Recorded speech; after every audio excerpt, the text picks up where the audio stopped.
live with Sheikh Alfan Al-Aisri on Let's Connect.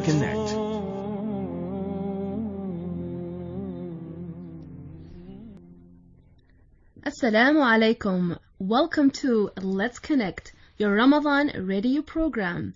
We'll be with you on a beautiful journey through the month of Ramadan. This is your host, Reem Audia, with the Honorable Sheikh Alfan Al-Aisri taking us through this journey. With us also is the sound engineer, Safiya Al-Habsi. We also welcome you to call us in at 24602058. Also, 24694315. Welcome to Let's Connect. Sheikh Alfan, welcome. Thank you. Assalamu alaikum. Wa alaikum assalam. So Sheikh Alfan, yesterday we started by talking about the month of Ramadan. And you've mentioned its importance, it's a gift from Allah, and it's also an opportunity to reorient ourselves and uplift ourselves. Yeah. You also mentioned the way to approach it is by asking ourselves, where am I now and where should I be by the end of Ramadan as a destination, Indeed. starting step by step. You also mentioned connecting with Allah, the importance of disconnecting from distractions, going to a quiet place, meditating, and no matter what level we are in our journey, we can achieve that connection once we are ready. And towards the end of the show, Sheikh Alfan, I asked you the question of, if we imagine it's the last day of Ramadan, how can we know it has been successful? Yeah. And you said simply, we ask ourselves, how have I become a better person? Indeed. And that brings us to our topic today, Yeah. to look into this more deeper. So first of all, Sheikh Alfan, what do you mean by the word better? Is it our character, acts of worship, performance? What is meant by better? Now, Bismillah ar-Rahman ar-Rahim, Alhamdulillah, wa salatu wa salamu ala Rasulillah wa ala alihi wa sahbihi. We are taught by the Prophet of Islam a supplication, which is a dua, to recite and to pray, to say, Allahumma ja'al yawmi khayran min amsi, wa ghadan khayran min yawmi, wa ma ba'dahu khayran min. O our Lord, make my day better than yesterday, and my tomorrow better than today, and thereafter even better. It means that as human beings, we go on a journey, and the journey is the journey of growth. And that is what we have to pursue. There are people who reach a particular time in life, and they realize they have it all, or because of being battered with life, with bad experience, they give in, and they give up, and they say, you know what, it's not worth pursuing the journey further. And nevertheless, successful people always try to grow. And what we mean by becoming a better person is to grow as a person in all aspects of life. Spiritually is to grow, to get closer and closer to Allah, to elevate oneself in that righteousness and piety. All the time to get to seek that closeness with Allah, so that one can be a better person through connection through our soul. Mentally, we have to be better by learning, by reading, and reading is not only reading books, but it's also reading nature, reading the reality, deducing from what we see and coming to conclusions of what we see, acquiring that wisdom. So mentally, it's also good to grow, to become a better person. Emotionally, to become a better person, to overcome our negative emotions that always pull us down and make us feel unworthy, to activating the positive emotions that can make us better people. If we come to values, although we have values, but practicing those values, sometimes there is a gap between the values we subscribe to and the behavior and the action and the manners that we portray in our outer world dealing with people. And usually values get tested at difficult moments. So we ought to observe ourselves at difficult moments. How are we behaving relative to our values? For example, a person says that I subscribe to respect. One of my values is respect.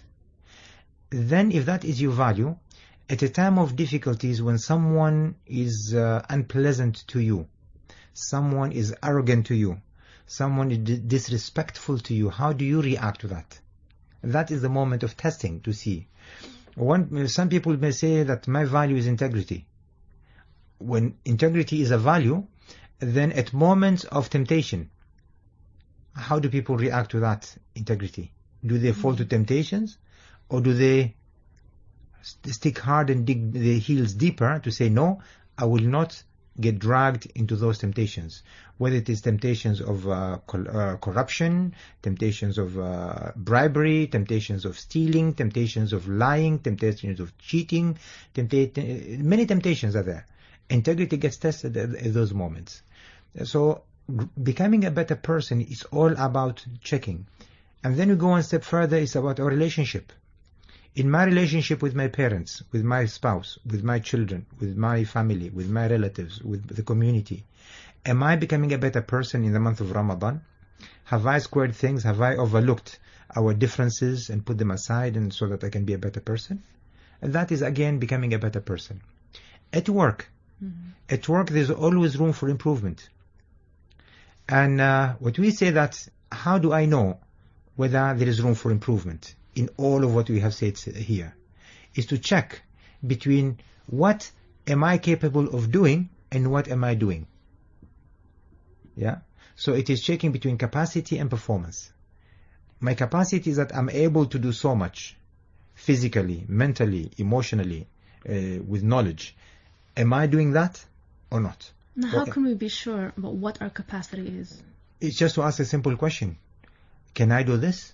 And most of the time people say, yes, I can. Yeah. And we have enough knowledge and skills, but the only problem with I wouldn't say a lot of people, with most people, is they accept to become an average.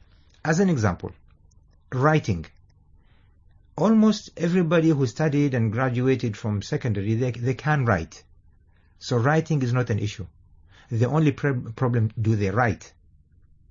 Do they take time out to practice the act on the skill of writing, to improve upon their writing, so that they can have better vocabulary as they write, and they can begin to write a story, they begin to write an idea, and share that idea on paper. But with the ability of writing, almost 90% of people can write. Reading, again, most people can read. And the question is, do people read or not? When they read, do they comprehend? Can they focus in what they read? And do they find joy in reading? And that is where we say about what can people do and the performance. What are they performing? Prayers. All Muslims can pray. They know how to pray. They were taught that from the early age. And the question is that, are they praying in the month of Ramadan? Do they offer the extra prayers or not? Are they reading the Holy Quran?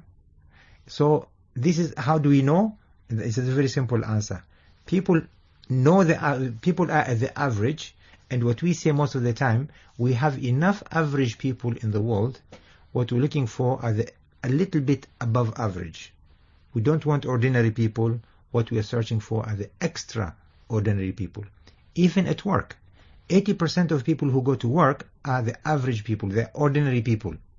They come in the morning, they just do their job, and the job is over, they go home. Such people we call them ordinary. They fulfill the contract, they fulfill the duty, and then they go. But we say we don't just want people who are ordinary, the extraordinary. And this is a wonderful question to ask about whether am I fulfilling my duty or not, am I growing or not. It is 3 words. It is can, should, and the last word is not, N-O-T. I'm going to put a statement now. And the question to ask myself, what can I do that I should be doing that I am not doing? Yeah? Okay. What can I do? Because I have the capacity, I have the ability, I have the skills, I have the know-how. That I should be doing because it is good for me, for my growth. It is good for me because it is my duty. It is good for me because it is my obligation. I should be doing. Yeah? That I am not doing. So what can I do that I should be doing that I'm not doing? That I'm not doing. Okay. As an example, a lot of people have, or most people have in the month of Ramadan, one of their target is to lose weight. And then we say, to lose weight, 2 things you have to do. Number 1, you have to eat properly. Number 2, you have to exercise. So we ask them, can you eat healthy? And they say yes. Should you be eating healthy? They say yes. And then we say, when the time of iftar comes, are you eating healthy? And they say, oh well, sometimes yes, sometimes no. I say, okay. Then you know the problem. Can you exercise? Can you walk for 20 minutes? They say yes. Should you be exercising for 20 minutes? Yes. Are you exercising for 20 minutes every day? Well, sometimes I have to watch football, sometimes I'm tired, sometimes it is humid. Well, those are excuses. Yeah? There you are. So by asking you this simple question, then you can begin to see where you are lagging behind, where you are falling behind. What can I do that I should be doing that I'm not doing? Excellent. And so it becomes a blueprint. We look at their spirituality, mental relations, work, and we see if we're putting our capacity in action. Yeah. So can do, should do, but not doing. But not doing, yes. So if we bring this to now in Ramadan, where you also mentioned pick a quality and work on it. So from these elements, what should we focus on in Ramadan? People are different. For example, we talked yesterday about the 8 areas of life. Yes. We can pose a question on each area of life. Spiritually, what can I do that I should be doing that I'm not doing that I would like to start in the month of Ramadan? With regard to my health and energy, excuse me, what can I do that I should be doing that I'm not doing in the month of Ramadan with regard to my health? Relationship, what can I do to improve my relationship with my loved ones that I should be doing that I'm not doing? With knowledge, what can I do that I should be doing because it is good for me to acquire that extra knowledge that I'm not doing? Yeah, and then you can go on to my talent and skills. What skills that can I do that I should be doing in terms of improving them that I'm not doing? Yeah, and then you go into the financial independence. What can I do to begin to move towards financial independence in the form of, for example, savings, in the form of spending wisely, in the form of investing that I should be doing because now is the time, so that when in future I have some backup, I have some security that I'm not doing now because I'm too indulged. I'm too indulged in expenditure and extravagance and enjoying life and in leisure and pleasure. Yeah. So it's all about, again, we come back to the word discipline. Yeah. And then you go into the social contribution. What can I do to the community that I should be doing because it's part of my duty that I'm not doing? It's now the opportunity to start. With leisure and pleasure, in terms of taking time out to relax, to meditate, to truly chill out, that I should be doing because it's good for me, to relieve stress, as an example, that I'm not doing. There are people who are workaholic, and they abuse their body, they abuse their mind, they abuse their emotions, and when the time is over, when it is too late, they wake up and then they've already made plenty of damage. Yeah? Might break down. Indeed. Yes. So we need to balance in all these areas. So by merely asking this question, in all faculties of life, one can identify areas of improvement. And those are the areas, if improved, then would lead individually to become successful, to become a better person by the end of Ramadan. Inshallah. Inshallah. And reminder, listeners, the number to call in is 24602058. Another number is 24694315. So Sheikh Alfan, you've encouraged us to look into these 8 areas and identify what we can work on. When we come on the break, I'd like to bring up the challenge of doing so and what you recommend. So we'll have a quick break and we'll be back.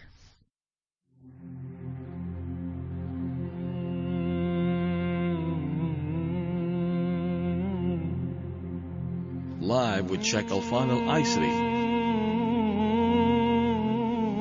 on Let's Connect.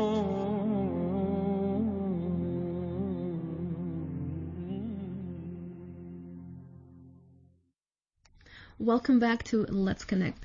So Sheikh Alfan, you've mentioned how we can identify the areas that we can work on and prioritize. Indeed. Now, naturally we would face a challenge of, first of all, becoming aware of this. It's natural for us to have blind spots where we might not be aware of what we need to work on. So how can we overcome that and know what to identify? Yeah.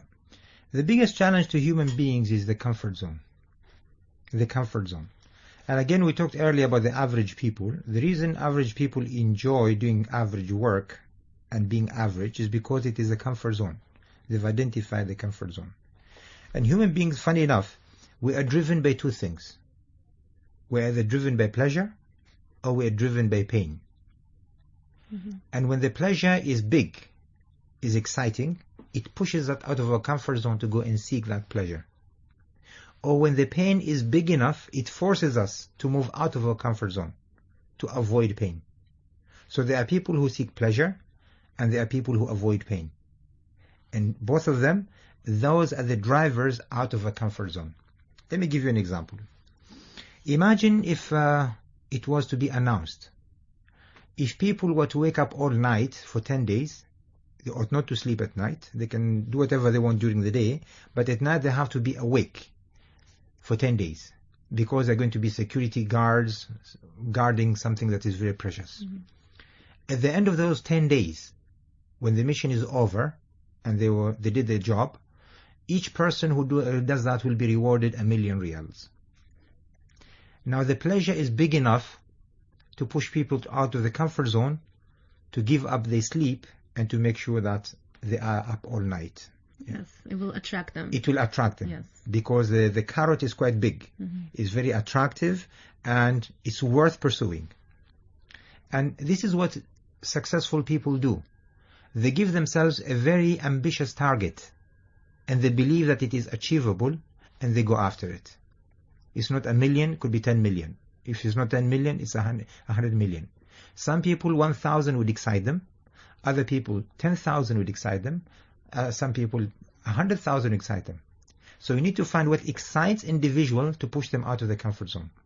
Here, just give an example of financial, but I can give example of other factors. Let's assume that if you were to stand out today for 4 hours, His Majesty will pass by, and if he sees you there, he will stop by, and he's going to give you a lift, and with that lift there will be also a gift from His Majesty. Standing outside in this heat, fasting, one can say, you know what, I can't bear it.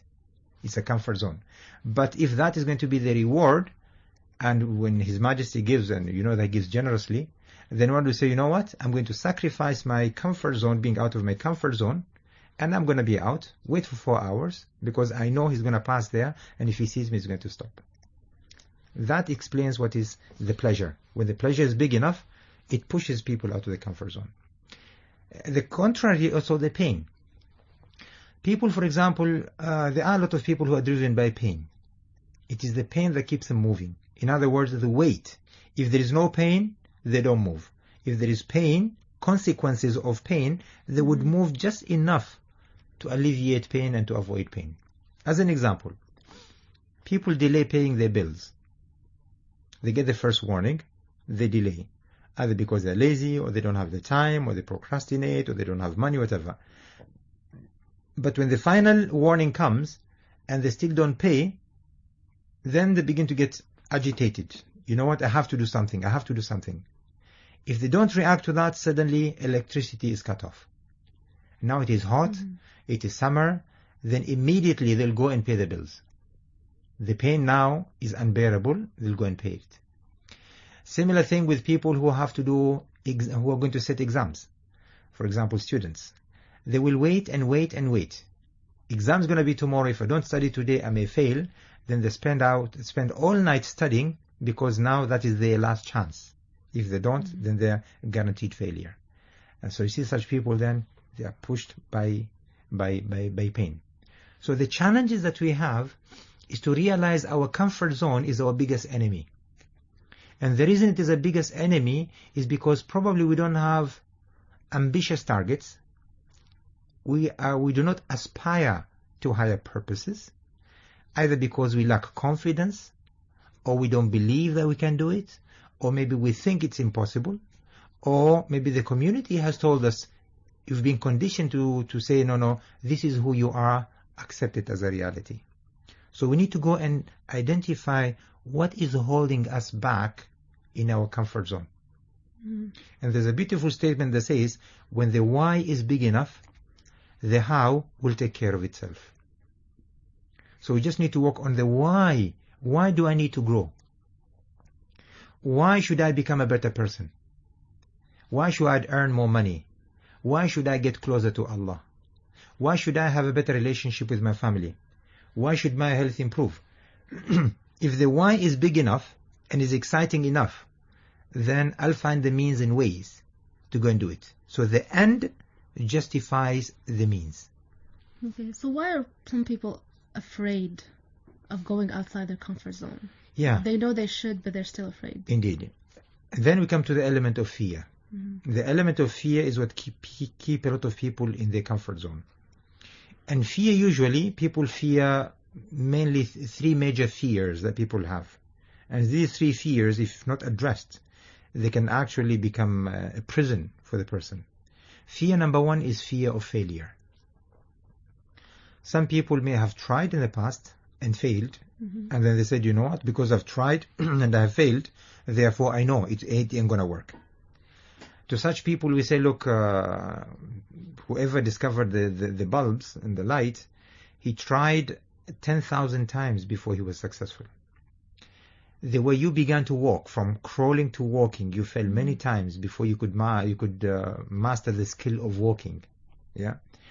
It also goes to everything in life. An ant would pick something 10 times its weight and climb a vertical wall.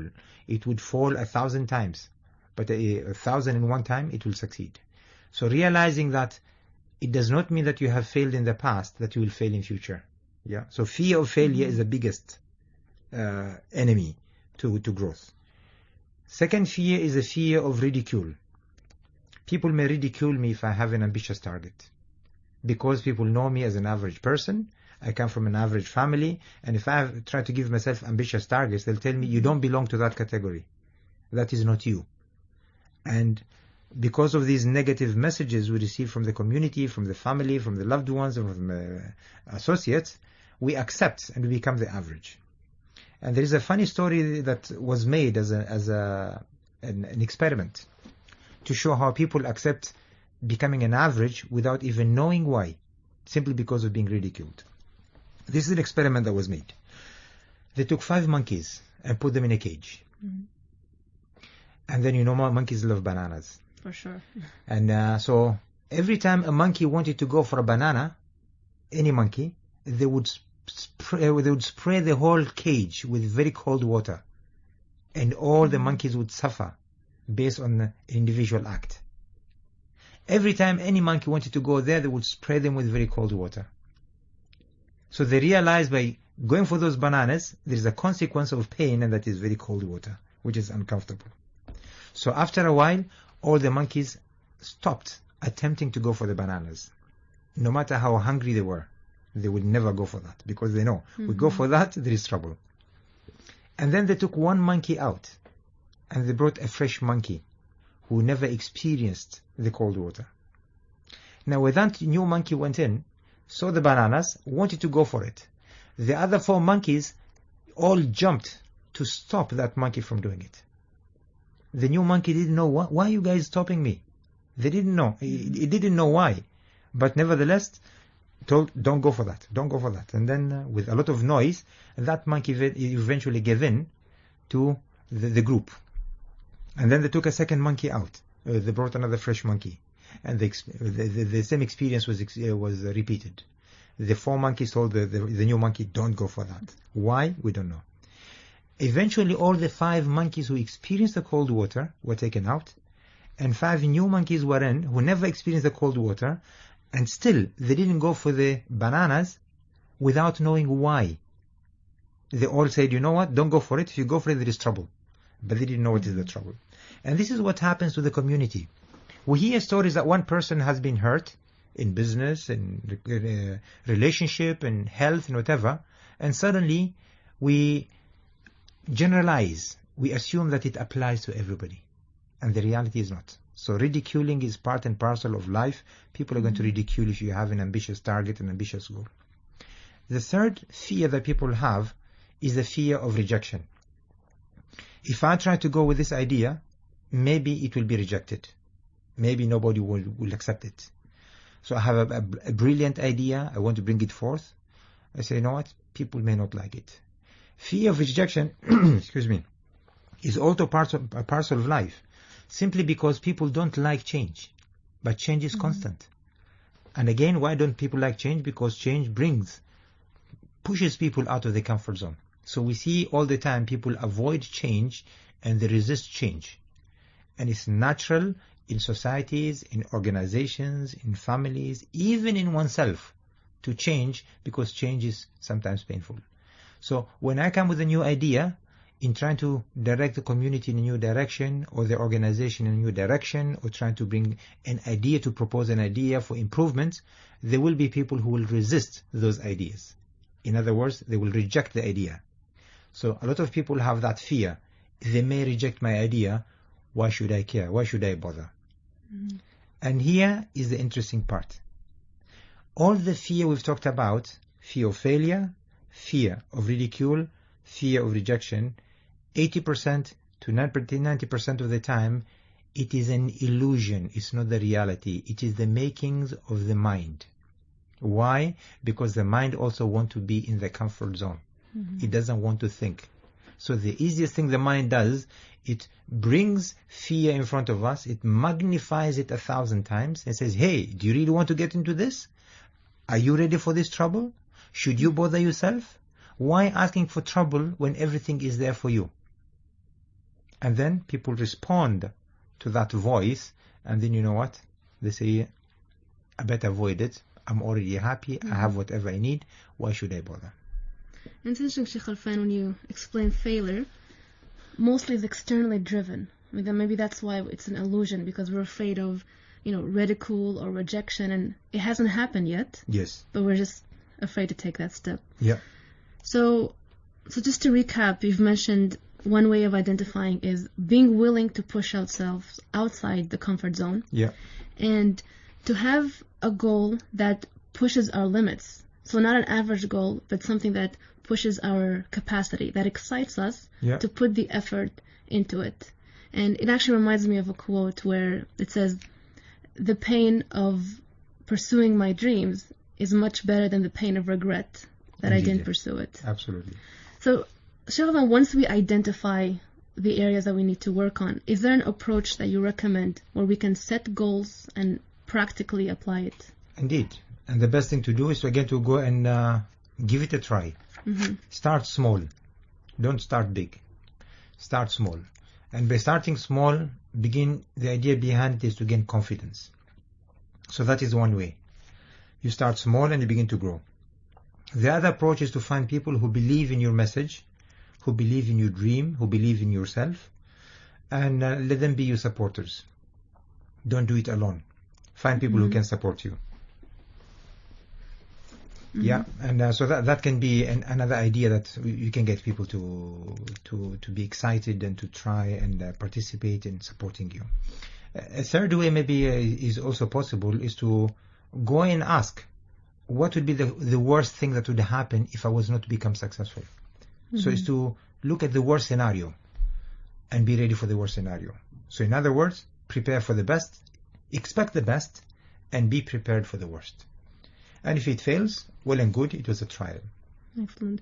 And remind our dear listeners, the number to call in is 24602058, also 24694315.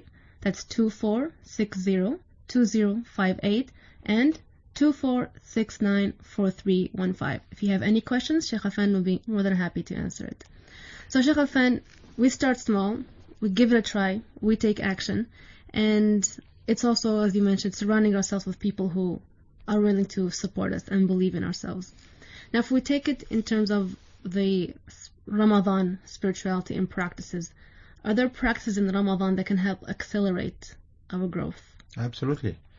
Everything that we do in Ramadan in terms of the spiritual act, all of them are meant to make a person a better person, to believe in self, and to realize there is more to it than merely just being an average. Let's take, for example, the Holy Quran, the messages that come in the Holy Quran. And let us only confine to the opening chapter. The opening chapter, as Muslims, we recite that opening chapter every day at least 17 times in our prayers. Al-Fatiha. In that Al-Fatiha, there is one request that we are all making every day, at least 17 times a day. Ihdina as-sirat al-mustaqim. Guide us to the straight path. Al-Fatiha is a contract between self and Allah. In the name of Allah, most gracious, most compassionate, praise be to the Lord, praise be to Allah, the Lord of the worlds, the most gracious, the most compassionate, the master of the day of judgment. You alone we worship, and from you we seek help. guide us to the straight path. So we are always asking Allah to guide us to the straight path. Sheikh Affan, we have a call. Okay. We can take in. Yes. Hello. Assalamu alaikum. Alaikum salam. Sheikh Khalfan and Sister Reem, how are you? We're fine, alhamdulillah. What's your good name? My name is Hatem Al-Salam. Hatem. أهلا بك Hatem. Go ahead. How are you? We're fine, thank you. Thank you for this wonderful program. شكرا جزاك الله خير الحاتم. Allah يحفظك. I just have a question about getting results. When people are seeking success in life, they are always in a hurry and rush to get results. And when they don't get the results immediately, they get disappointed. Why is that? This is my first question. Inshallah. And the second question is about environment. The environment around you is very, very important for you to succeed. And we find many great leaders around the world. They went through a very difficult time, and they didn't have that environment that helped them to succeed. And although they didn't have this environment, the good environment, they also succeeded. So what made them, what motivated them to succeed and to move forward despite the challenges they had? Thank you very much. Thank you very much. Thank you, Hatem. Shukran. Wonderful question. Thank you. Two wonderful questions. Excellent. Yeah, and I think they fall in what we were just discussing there about the Quran, Ihdina Sirat al-Mustaqim, guide us to the straight path. Yes. Yes, indeed. A lot of people want quick results. But life doesn't happen like that. Almighty Allah, with His infinite wisdom and capability, He created this universe and what's in it, in the heavens and earth, in 7 days. He could have done it in a flash. Be and it is. But He wanted to teach us that this is a reality of life. Things happen in sequence and they take time. The Prophet of Islam received the message of Islam in 23 years. He could have received it all as one book. And then he could have been commanded that the next day Muslims should comply to the book 100%.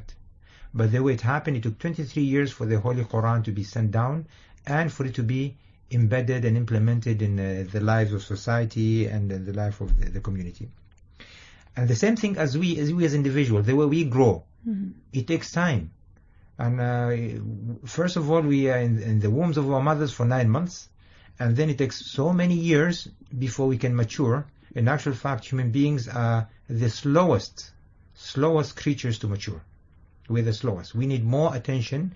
We are dependent for a long time before we become independent. Yeah. Why? Again, to indicate that it takes time for results to mature. When we plant trees, we don't bear fruits of the trees from day one. From the time we sow the seed to the time we reap the reward of that, the harvest, it takes time. Same thing with any idea we may have. Anything that happens fast disappears fast. Let's take, for example, again from the plantation. When we have seasonal, fruits and veg. Let's take, for example, tomatoes and cucumber. From the time you plant to the time you get the fruit is about 2 to 3, maybe 4 months. But immediately after that, the whole plant withers and it disappears. Let's go for mangoes and palm trees. When you plant them, minimum it takes 4 years before you can have a fruit from that tree. But that tree then remains. Every year you get something out of it. It stays. Yeah? And that is how life is all about. Those who want quick results, usually they are not sustainable. So one has to be patient, and with that patience they have to have trust in Allah that things are going to work. As long as they do what is right, they're going to have. Yes, we need short-term goals, but we also need long-term goals. For the long-term goals, it's going to take longer for them to materialize. For the short-term, they may get materialized very quickly because they're so small. And so that awareness that results take time will help us become patient. Absolutely. Excellent. And then with regard to supporting environment, there are people who, yes, have been able to make it without the supporting environment. They came from poor families. They came from the rags and made it to the riches in a very short time. They didn't have education, they didn't have the facilities, they didn't have a good shelter, they didn't have good home, they didn't have proper meals, they didn't have... everything was against them in reality. But the only thing that they had with them was a belief within them that I can make it big. They had an ambition. They had a passion for something to happen. And they believed, they held tight to whatever they believed. And that is what made them successful. Such people are what we're looking for today. You need to believe in something. Believe in yourself. Believe in the goal that you want to achieve. As long as it is a noble goal, go for it. And don't listen to all the noise and the distractions and the self-limiting voices that come all the way around you. If someone has done it, you can do it in whatever aspect of life. So as long as it's not a miracle, it can be done. And indeed, a lot of things that successful people achieve, to the average, they appear to be miracles. They appear to be luck. They appear to be, you know what, he was just lucky or she was just lucky. There is no luck in life. Luck is all about labor and a consistent performance. Yeah. Okay, so it stems from that inner belief. Inner belief, yes. In ourselves. Excellent. Well, thank you, Hatem, for those questions. Building on that then, Sheikh Alfan, how can we ensure we sustain to what we are committing to? The best way to do that is by keeping a record. Keep a record of what you do. All achievements that you make, small as they are, celebrate those small achievements. When you celebrate small achievements, they give you energy, they give you enthusiasm, you feel moments of ecstasy, your confidence level goes up, and as a result, you want to repeat the experience. And that is how best to go forward. Excellent. So keep a record and celebrate. Absolutely. We have another call online. Hello, assalamu alaikum. Wa alaikum assalam. Yes, my name is Muhammad, and I would like to talk to Sheikh Alfan, please. Yeah, go Yes, ahead. go ahead, Muhammad. Yes, assalamu alaikum, sir. How are you? Well, alhamdulillah, wa alaikum assalam. Sir, I just one thing about success, because that was the topic of discussion today, that I've realized I'm in my mid-20s, and I realized, like, right now, 90% of people of my age, their goal for benchmark for success is being a consumer at a better shop. Today, they buy at indirectly saying that they want to earn money only to spend at a better shop. Okay. And I find it very disturbing, to be honest. Yeah. That right now, the only benchmark for success is that in terms of a marketing manager, which category do we fall in? We want to fall in the highest category. It was quite disturbing for me, and through this forum I wanted to share. So I hope people recognize this before setting their goals of success. Yeah. No, I think the question is very clear. Thank you, Thank you, Muhammad. Muhammad. Thank you. Yeah, unfortunately, a lot of people who go for the materialistic goals, the appearance, and they think that is success. Success is not how you look. Success is what you have within you. It's how much of an acre of diamonds you have discovered within you. People who spend beyond their means simply to impress other people, because they go and buy, they have to go elevate themselves to go and buy at the better shops and more expensive shops, and they go for brands. That is just the outer layer. Those things will not make you a better person. If you want from success of finance to become a better person, anything that is not an asset is a liability. And the way to differentiate between what is an asset and what is a liability is simple. An asset gives you an income. A liability takes away from you money or energy or time. So then here you're going to ask a question. When I buy an expensive shirt, or an expensive watch, or an expensive car, is it an asset or is it a liability? And the only way to find out is to ask a question: does it give me? Does it generate income for me? If it does, it's an income. If it's an asset, if it doesn't, it's a liability. Buying a house, a big house, and I'm going to live in, is it an asset? The bankers will tell you it's an asset, but in reality, it's a liability, because every month you have to go and spend on maintenance. Yeah. Let us take knowledge. Is knowledge an asset or is it a liability? If it is only a knowledge and you do nothing with it, it doesn't benefit you. If it is applied knowledge, then it becomes an asset. When you put it to good use, you educate people, or you consult people, or you do whatever to people, and then you generate income for you, then it is an asset. It could be intangible assets, income, or it could be tangible income. Yeah. So you could get reward from it by making people better, or you can get an income out of it. So youngsters need to realize at that age, your energy is limited, is finite. It's not infinite. Simply because now you're energetic and you are able to make an income, realize there's going to be a time when you have to retire. There'll be a time when you become ill and sick. So from now, begin to create a passive income by investing now into future. A lot of people spend tomorrow's money, they spend it today by getting into loans. A loan, in actual fact, is not encouraged in Islam. Islam discourages people getting into loans because it is spending future's money today. It's a burden. It is a liability. So the best thing to do, I tell my children and I tell the youngsters, from the time you are a student or from the time you graduate, have an investment or savings as part of your portfolio. Successful people have 3 ways to divide the income to become successful in future. The first one is active income, where I have to work to make an income. Active income is where I've got a job and the job is paying me a salary, or I'm providing a service and I'm getting an income. So they keep at that and be active to create an active income between the age of 20 to the age of 35. And then once you've started there, the portion of your income, put it in either portfolio, that is number 2, portfolio, and that is going to buy shares in good companies, or to go into a third category, which is passive income, that is investing, for example, in real estate. We don't have to work and the money is going to come to you. Imagine you have a building of 8 floors and you rent it out. You invest initially to do it, but eventually that money is going to come to you without you working. And that is what youngsters need to begin to think now. It's not about show off, it's not about fashion, it's not about competing for that. Yes, if you have passive income, you can afford to do that. It's planning for their life ahead. Yeah. So we'll take a quick break and we'll be back.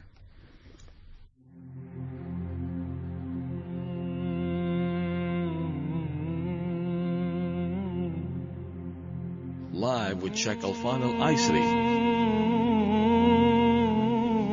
on Let's Connect.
Our listeners, now it's time for a call to prayers, Adhan al-Dhuhr, according to the local timing of Muscat and its suburbs. Those who reside outside Muscat Governorate have to notice the difference in timing. Radio Sultanate of Oman.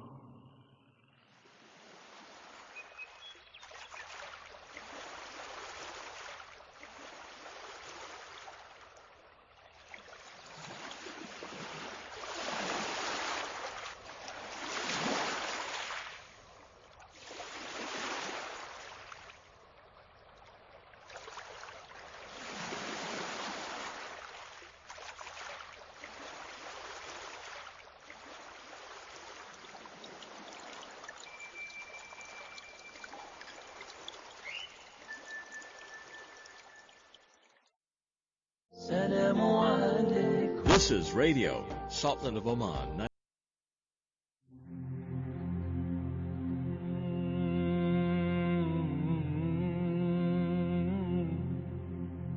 live with Sheikh Alfan Al-Aisri on Let's Connect. Welcome back to Let's Connect. We remind you of the numbers to call in: 24602058 and also 24694315. Sheikh Alfan, I'd like to pick up on Muhammad's question as well, and when he mentioned about the youth.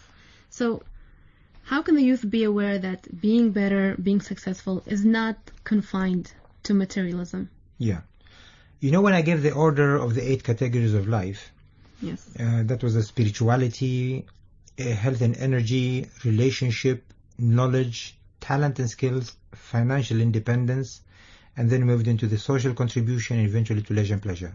That is the order that one has to take. Before leisure and pleasure and before financial independence, one had to really get into developing knowledge and then transforming that knowledge, the talent they have, into skills.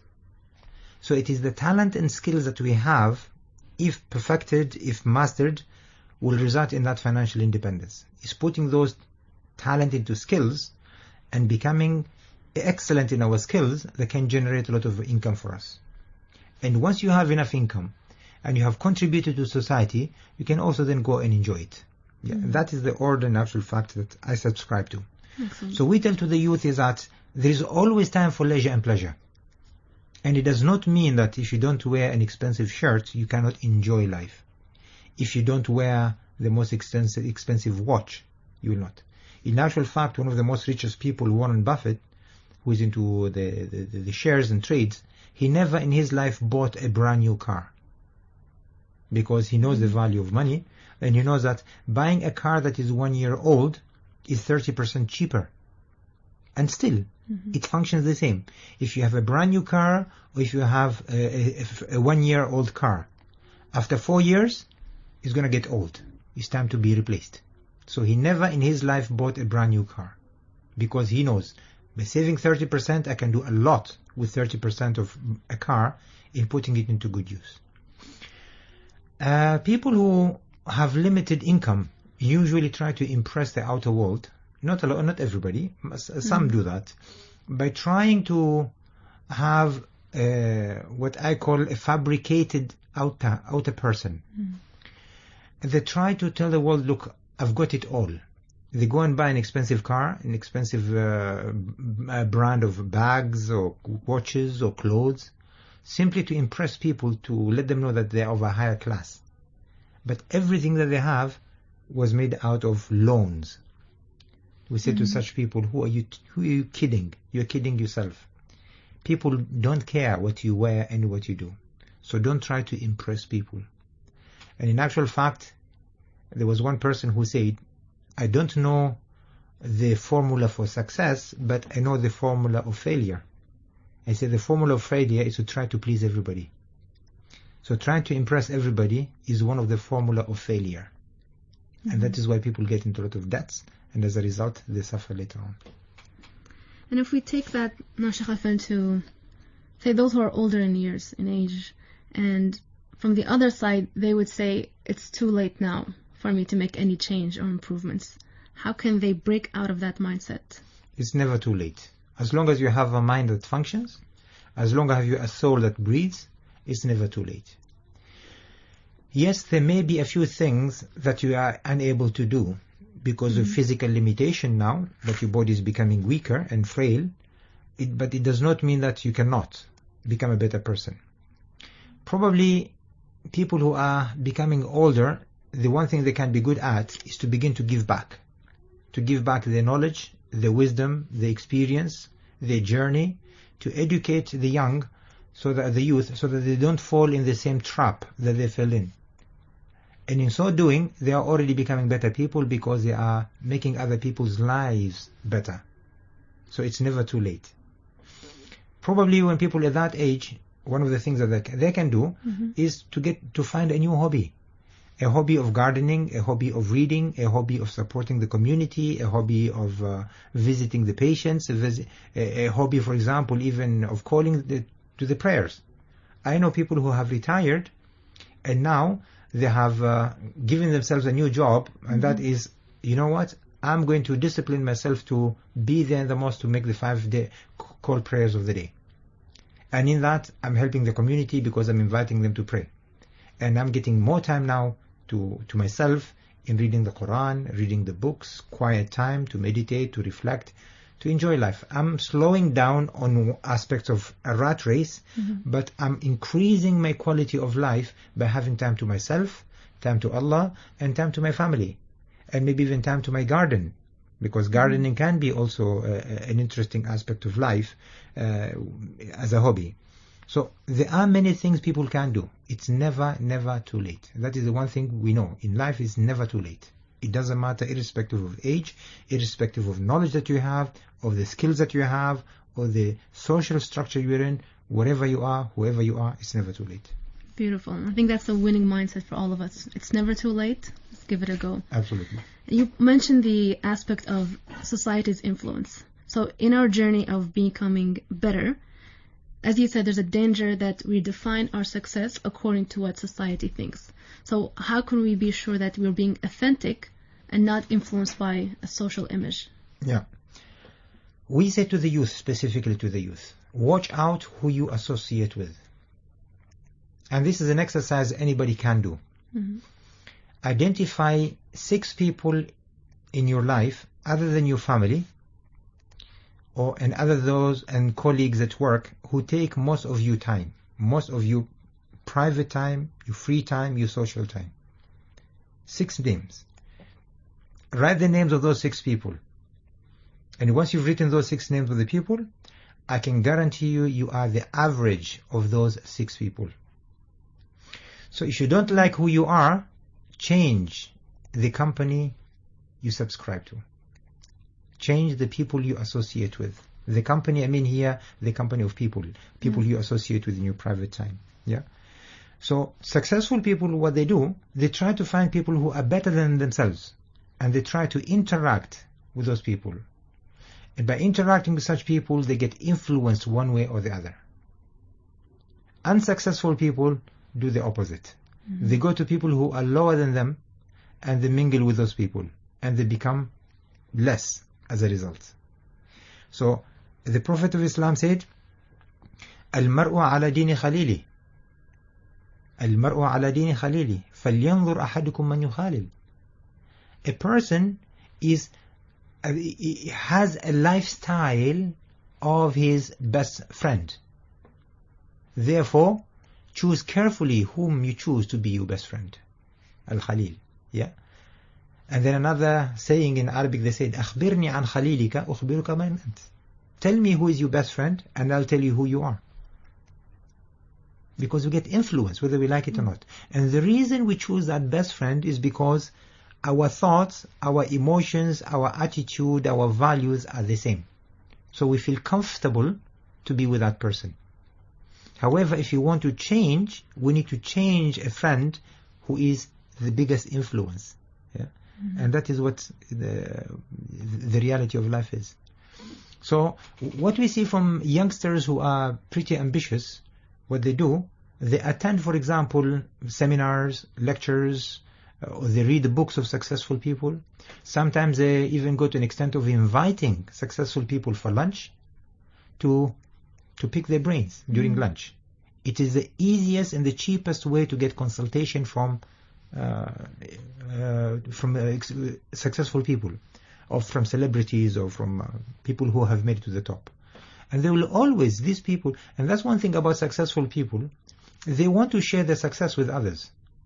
We see them, they write their biographies, they tell us all their secrets of how they made it to the riches, to the success. They don't mind seeing others becoming successful. Contrary to unsuccessful people, they don't want to see anybody becoming successful. They just want people to be like themselves. So life is, I want people to be like me. Rich people say, I want you to be like me, rich.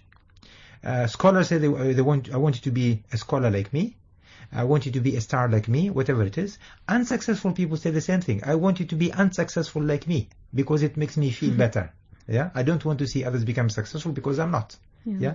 So choose your company very carefully. Choose your friends very carefully, because you get influence whether you like it or not. And on that note then, how can we best support each other rather than judging each other or putting each other down? How can we best support each other in our journeys? In our journeys, that once we've identified a good company, then we need to realize that raising the bar is part of life. Having ambitious goals is always encouraged. Never accept the status quo. Status quo is enemy. Always find ways to improve, because small improvements every day lead to big success. And this is what the Japanese did to become who they were in the past century. They had a principle of the system called Kaizen. Mm-hmm. Kaizen is a system of continuous improvement. Every day we have to improve something, small as it is, minor as it is, in millimeters or in inches that we have to improve every day. Let's do it. Let us not go and make big improvements every now and then. Small improvements every day lead to success. And that is what we can do. So have a big goal in the different aspects of life, and make small improvements every day. Small improvements every day. You know, it's just like a big ship on the sea. You cannot make a radical change of the direction of a ship, but by minor changes, eventually the ship would change its course. And that is how we have to do. Slowly begin to redirect ourselves to the true north, to the right thing, to the success. Don't make radical changes, because the chances of you going back, recessing back, are higher. By making smaller changes every day, you will not feel the changes that are happening in your life. So begin to steal or reclaim back your time that is wasted. Start with 5 minutes. Reclaim back 5 minutes. And spend only 5 minutes on improving yourself. Either reading, praying, reciting, developing a particular skill, practicing a particular skill, walking for 5 minutes, searching for 5 minutes, something useful for 5 minutes only. Keep on doing that for a while, and then eventually make it 10 minutes. Practice 10 minutes. Once you get in there, and then 20 minutes. Keep on growing until you get to 2 hours a day that you spend solely for you, to improve yourself, to become a better person. By reading, by practicing, and by putting it to good use. And that's how you mentioned, Sheikh Affan, makes it sustainable results. Absolutely. Now, before we wrap up, a question that comes to mind is, how can we seek Allah's support? إِيَّاكَ نَعْبُدُ وَإِيَّاكَ نَسْتَعِينُ. We say that in our prayer. When we say, you alone we worship, and from you we seek help, basically seeking Allah's help is a must at all times. Whether we like it or not, whether we understand it or not, whether we accept it or not, 99.9% of who we are is in control of Allah. The only part that we control is the free will, and that is in our cortex, the brain. That is the only part that we have freedom to do what we like with. The cortex, the conscious mind. That is the only thing we have at our at our disposal to do what we like with. Everything else is in the hands of Allah. The way the heart beats, we have no control of that. The way we take oxygen and we breathe in or breathe out, we have no control of that. The number of cells that every day that die and regenerate, we have no control of that. The way our lungs, our liver, our kidneys, the way this body functions, we have no control of that. And as a result, we are at the mercy of Allah, and seeking His support in everything that we do, including this earth, including this universe. Every time we need to go and say, I need your help. Help me. Support me. Let me be successful. Alhamdulillah. With that, we come to the end of our show today. So let's support each other, seek Allah's support, and what we can do and should do or not doing, let's take the time to do it. So from all of us here with the Honorable Sheikh Affan Al-Aithri, sound engineer Safaya Al-Habsi, and your host Rima Odia, will be connected again tomorrow at 11:30 a.m. to 12:30 p.m., repeating 9 p.m. to 10 p.m. Have a wonderful day ahead with peace and love. Ma'a salama.